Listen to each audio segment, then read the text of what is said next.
वतन की ओर डाल के प्रेम की डोर, हम चले वतन की ओर डाल के प्रेम की डोर।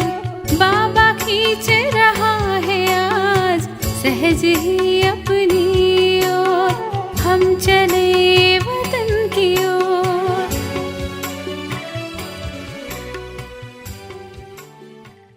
கடந்து செல்வதற்கான சாதனம் சுயநிலை. பாகம் 1.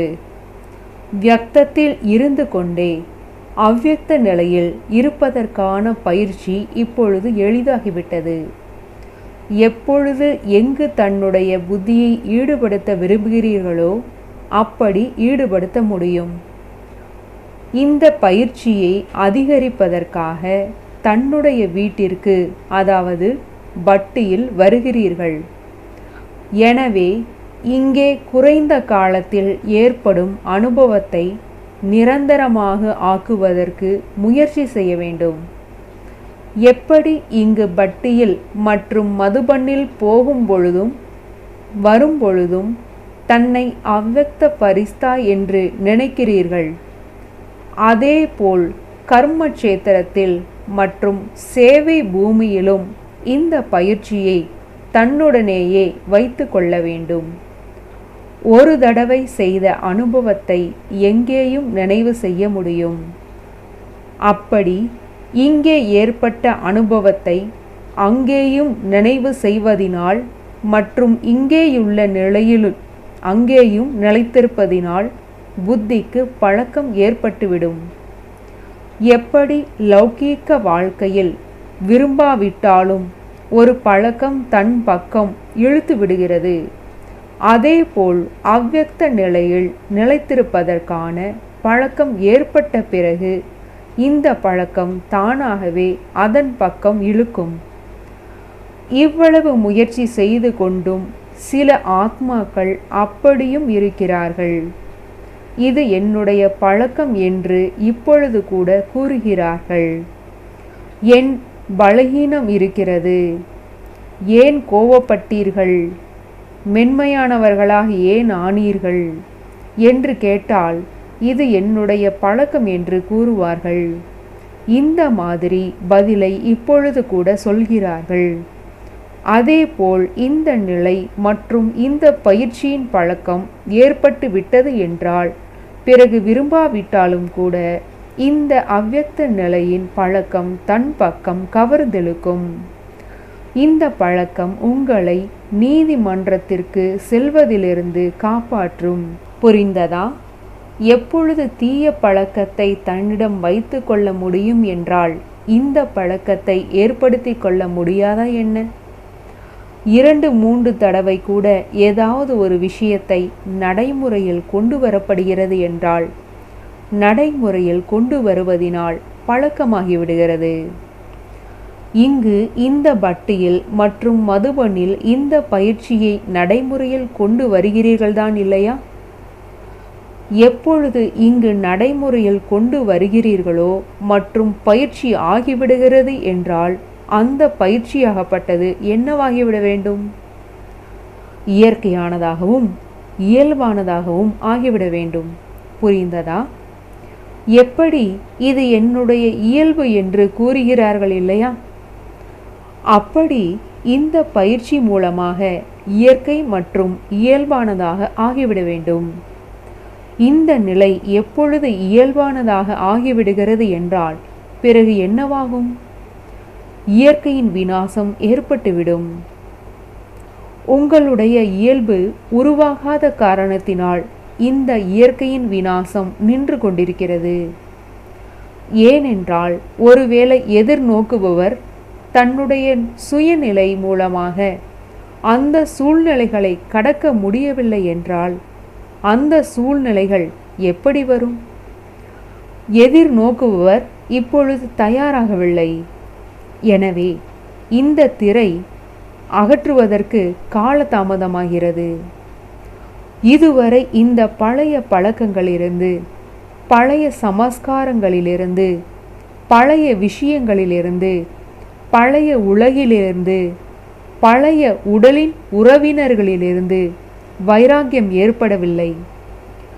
ஏதாவது செல்லும் பொழுது ஏதாவது பொருட்களை விட்டுவிட்டு செல்ல வேண்டும் என்றால் அவைகளிலிருந்து முகத்தை மறுபக்கம் திருப்ப வேண்டியதாக இருக்கிறது. அப்படி இப்பொழுது முகத்தை மறுபக்கம் திருப்ப தெரியவில்லை. ஒன்றோ மறுபக்கம் திரும்புவது இல்லை, இன்னொன்று என்ன சாதனம் கிடைத்திருக்கிறதோ அதிலிருந்து முகத்தை மறுபக்கம் திருப்புவதில்லை. சீதை மற்றும் ராவணனின் பொம்மையை பார்த்திருக்கிறீர்கள்தான் இல்லையா? ராவணின் பக்கம் சீதை என்ன செய்கிறாள்? மறுபக்கம் முகத்தை திருப்பிக் கொள்கிறார் இல்லையா? ஒருவேளை திருப்பிவிட்டால் சுலபமாக அதன் கவர்ச்சியிலிருந்து பாதுகாப்பாகி விடுவீர்கள். ஆனால் முகத்தை திருப்புவது இல்லை. எப்படி சுடுகாட்டை நெருங்கியவுடன் காலை இந்த பக்கம் முகத்தை அந்த பக்கம் செய்கிறார்கள் இல்லையா? அப்படி முகத்தை திருப்பிக் கொள்ள தெரியவில்லை. பிறகு முகத்தை இந்த பக்கம் வைத்து கொள்வதினால் ஏதாவது கவர்ச்சியில் மாட்டிக்கொள்கிறார்கள். அப்படி இரண்டு விதமான முகத்தை திருப்புவதிலும் தெரியவில்லை. மாயா மிகுந்த கவர்ச்சி செய்வதற்கான ரூபத்தை உருவாக்குகிறது.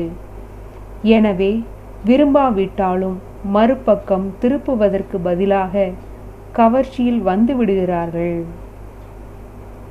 அதே கவர்ச்சியில் முயற்சி செய்வதை மறந்து, முன்னேறி செல்வதை மறந்து நின்று விடுகிறார்கள் என்றால் என்னவாகும்?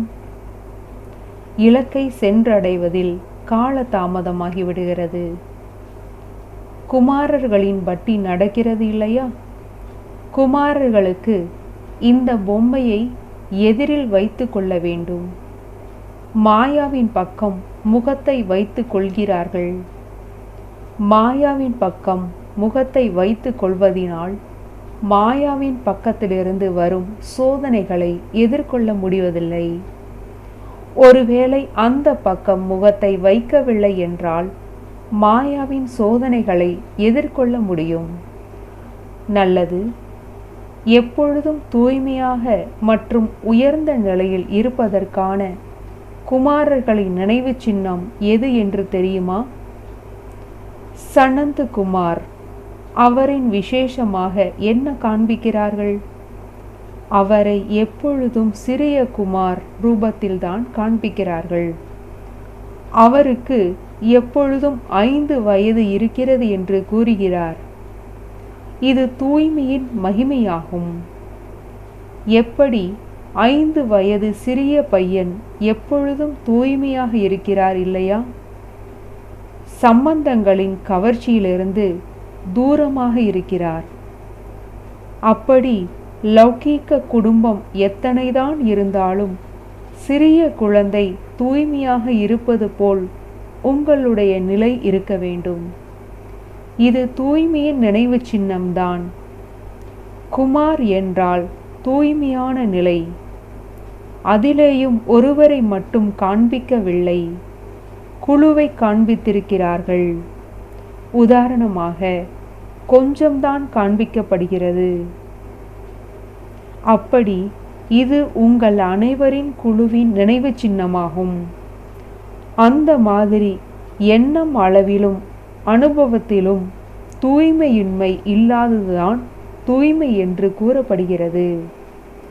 அந்த மாதிரி நினைவு சின்னத்திற்கு சமமாக நிலையை உருவாக்கி செல்ல வேண்டும். பட்டியில் அதற்காக தான் வந்திருக்கிறீர்கள் இல்லையா? எப்பொழுது முற்றிலும் இந்த உலகத்து விஷயங்களிலிருந்து, சம்பந்தங்களிலிருந்து விலகியவராக ஆவீர்களோ அப்பொழுதுதான் தெய்வீக குடும்பத்தின், பாப் தாதாவின் மற்றும் முழு உலகத்தின் அன்பிற்குரியவராக ஆவீர்கள்.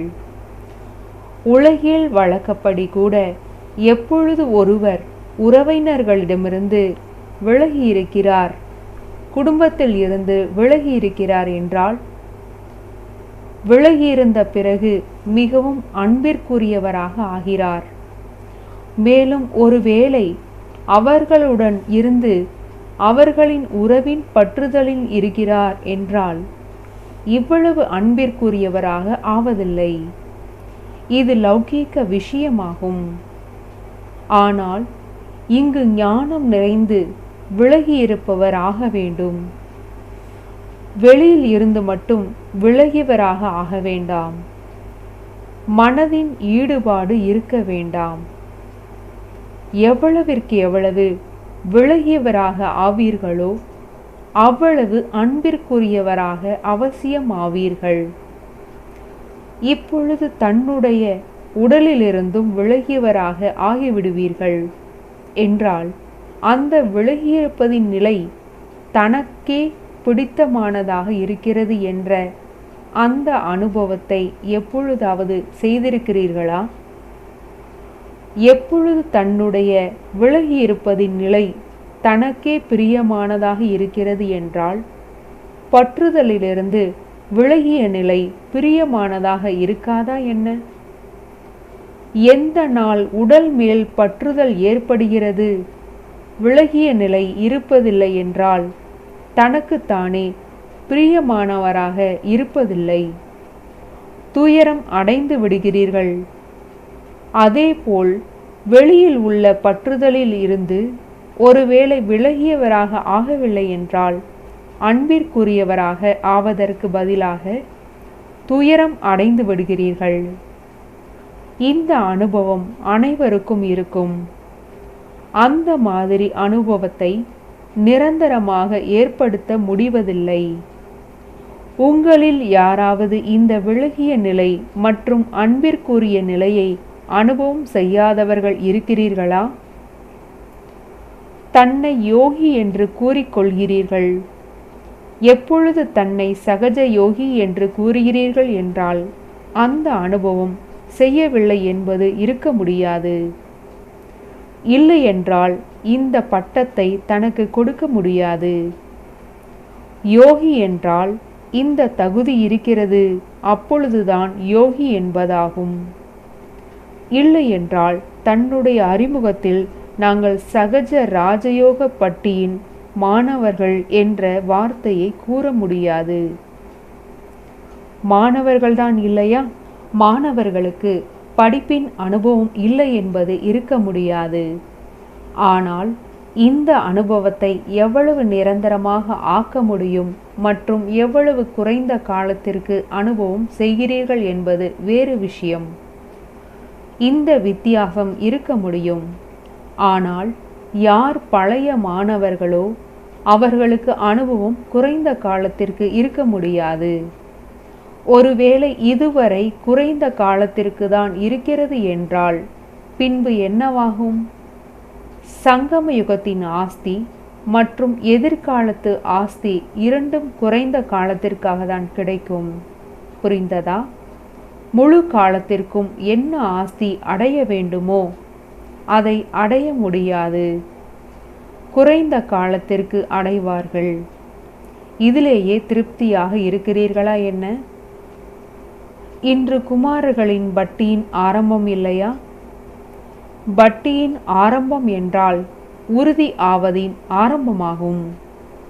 சிலர் அர்ப்பணம் ஆவார்கள், சிலர் பட்டியில் உறுதி ஆவார்கள், சிலர் தூய்மையின் எண்ணத்தை உறுதி செய்வார்கள். இங்கோ செய்வதற்காக தான் வந்திருக்கிறீர்கள் இல்லையா?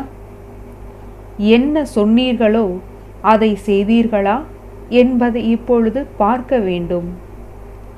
இந்த குரூப் மாயாவை முழுமையாக அறியாதவர்களாகி ஞானத்தில் முழுமையாகி செல்ல வேண்டும். எப்பொழுது சத்தியுக ஆத்மாக்கள் இவ்வுலகிற்கு வருகிறார்கள் என்றால் விகாரங்களின் விஷயத்தில் முற்றிலும் அறியாதவர்களாக இருக்கிறார்கள். பார்த்திருக்கிறீர்கள்தான் இல்லையா? நாம் ஆத்மாக்கள் சத்தியுகத்தில் இருந்தோம் என்றால் என்னவாக இருந்தோம் என்ற நினைவு வருகிறதா? மாயாவின் ஞானத்திலிருந்து ஒன்றும் அறியாதவர்களாக இருந்தீர்கள். நினைவு வருகிறதா? தன்னுடைய அந்த சமஸ்காரம் நினைவு வருகிறதா? அல்லது கேள்விப்பட்டோம், அதனால் புரிந்து கொண்டீர்களா? எப்படி தன்னுடைய இந்த ஜென்மத்தில் குழந்தை பருவத்தின் விஷயங்கள் தெளிவாக நினைவு வருகிறது, அதேபோல் நேற்றைய தன்னுடைய சமஸ்காரம் என்னவாக இருந்ததோ அந்த நேற்றைய சமஸ்காரம் இன்றைய வாழ்க்கையின் சமஸ்காரங்களுக்கு சமமாக தெளிவாக நினைவில் வருகிறதா? அல்லது நினைவில் கொண்டு வர வேண்டியதாக இருக்கிறதா? தன்னுடைய சத்தியுக சமஸ்காரம் அப்படியே தனக்கு தெளிவாக நினைவு வருகிறது என்பவர்கள் கையை உயர்த்துங்கள். இது தெளிவாக நினைவில் வர வேண்டும். சாக்கார பாபாவிடம் தெளிவான நினைவு இருந்தது இல்லையா? எப்பொழுது தன்னுடைய ஆத்மீக சுரூபத்தின் நினைவு தெளிவாகவும் நிரந்தரமாகவும் இருக்குமோ அப்பொழுதுதான் இந்த நினைவும் இருக்கும். பிறகு இந்த நினைவும் தெளிவாகவும் நிரந்தரமாகவும் இருக்கும். இப்பொழுது ஆத்மீக நிலையின் நினைவு சில நேரம் உடலின் திரைச்சீலைக்குள் மறைந்து விடுகிறது. எனவே இந்த நினைவும் திரைச்சீலைக்குள் தென்படுகிறது, தெளிவாக தென்படுவது இல்லை. ஆத்மீக நினைவு தெளிவாகவும் வெகு காலம் இருப்பதினால் தன்னுடைய எதிர்கால ஆஸ்தி மற்றும் தன்னுடைய எதிர்கால சம்ஸ்காரம் சொரூபம் எதிரில் வரும். நீங்கள் படத்தில் என்ன காண்பித்திருக்கிறீர்கள்? ஒரு பக்கம் விகாரங்கள் ஓடுகின்றன, இன்னொரு பக்கம் புத்தியின் நினைவு தந்தை மற்றும் எதிர்கால பிராப்தியின் பக்கம் இருக்கிறது.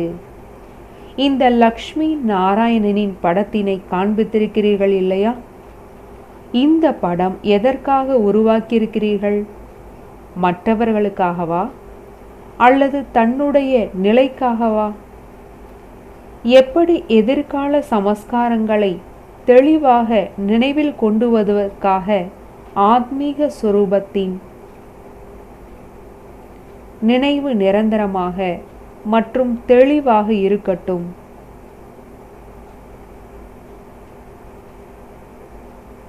எப்படி இந்த உடல் தெளிவாக தென்படுகிறது, அதேபோல் தன்னுடைய ஆத்மாவின் சொரூபம் தெளிவாக தென்படட்டும், அதாவது அனுபவத்தில் வரட்டும். அப்படியானால் இப்பொழுது குமாரர்கள் என்ன செய்ய வேண்டும்? முழுமையாகவும் ஆக வேண்டும், ஒன்றும் அறியாதவர்களாகவும் ஆக வேண்டும். சுலபமான படிப்புதான் இல்லையா? 2 வார்த்தையில் உங்களுடைய முழு பாடத்திட்டமும் முடிவடைந்துவிடும். பலகீனம், பிரச்சனை ஆகிய இந்த விஷயங்களிலிருந்து முற்றிலும் ஒன்றும் அறியாதவர் என்ற இந்த முத்திரையை இட்டு கொண்டு செல்ல வேண்டும். பலகீனம் என்ற வார்த்தையும் முடிவடைந்து விட வேண்டும். இந்த குரூப்பின் பெயர் என்ன? சிம்பிள்சிட்டி மற்றும் பியூரிட்டியில் இருக்கக்கூடிய குரூப். யார் சிம்பிளாக இருப்பாரோ அவர் பியூரிட்டிஃபுல்லாக இருப்பார். சிம்பிள்சிட்டி என்றால் உடையில் மட்டுமல்ல, ஆனால் அனைத்து விஷயங்களிலும். நிரகங்காரி ஆவது என்றால் சிம்பிள் ஆவதாகும். கோபமற்றவர் என்றால் சிம்பிள் ஆகும். பேராசையற்றவர் என்றால் சிம்பிள் ஆகும். இந்த சிம்பிள்சிட்டி பியூரிட்டியின் சாதனமாகும். நல்லது. ஸ்லோகன் என்ன நினைவு வைத்துக் கொள்வீர்கள்? குமார் என்ன விரும்புகிறீரோ அதை செய்ய முடியும். என்ன விஷயம் கூறினாலும் அவர்கள் முதலில் செய்வார்கள், காண்பிப்பார்கள், பிறகு கூறுவார்கள். முதலில் கூற மாட்டார்கள், முதலில் செய்வார்கள், காண்பிப்பார்கள், பிறகு கூறுவார்கள். இந்த ஸ்லோகனை நினைவு வைத்துக் கொள்ளுங்கள். நல்லது. வரதானம். ஞான சூரியன் ஞான சந்திரனுடன் இருப்பவராகி இரவை பகலாக ஆக்கக்கூடிய ஆன்மீக ஞான நட்சத்திரங்கள் ஆகுக. எப்படி அந்த நட்சத்திரங்கள் இரவில் வெளிப்படுகின்றன, அதேபோல் ஆன்மீக ஞான நட்சத்திரங்கள் பிரகாசமாக இருக்கும் நட்சத்திரங்கள் நீங்களும் பிரம்மாவின் இரவில் வெளிப்படுகிறீர்கள். அந்த நட்சத்திரங்கள் இரவை பகலாக்குவதில்லை.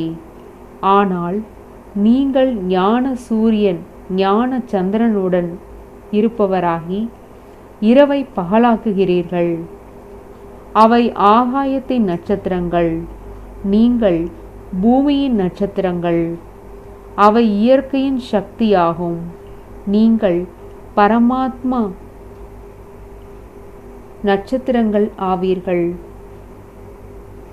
எப்படி இயற்கையின் நட்சத்திர மண்டலத்தில் அநேக விதமான நட்சத்திரங்கள் பிரகாசித்துக் கொண்டிருப்பதாக தென்படுகிறது, அதேபோல் நீங்கள் பரமாத்ம நட்சத்திர மண்டலத்தில் பிரகாசித்துக் கொண்டிருக்கும் ஆன்மீக நட்சத்திரம் ஆவீர்கள். ஸ்லோகன்: சேவையின் வாய்ப்பு கிடைப்பது என்றால் ஆசீர்வாதங்களினால் பையை நிரப்புவது ஆகும். நல்லது. ओम शांति। तुम बच्चों को तो सर्विस करनी है, जो बाबा कहते हैं सबको ये बताओ कि देखो तुम्हारा एम एंड ऑब्जेक्ट ये है, एक गीता है बढ़िया, ये राजयोग है ना बच्चे। कैसे है राजयोग? बिल्कुल सहज है कि बाप को याद करो तो ये वैसा मिलेगा तुमको। ओम शांति।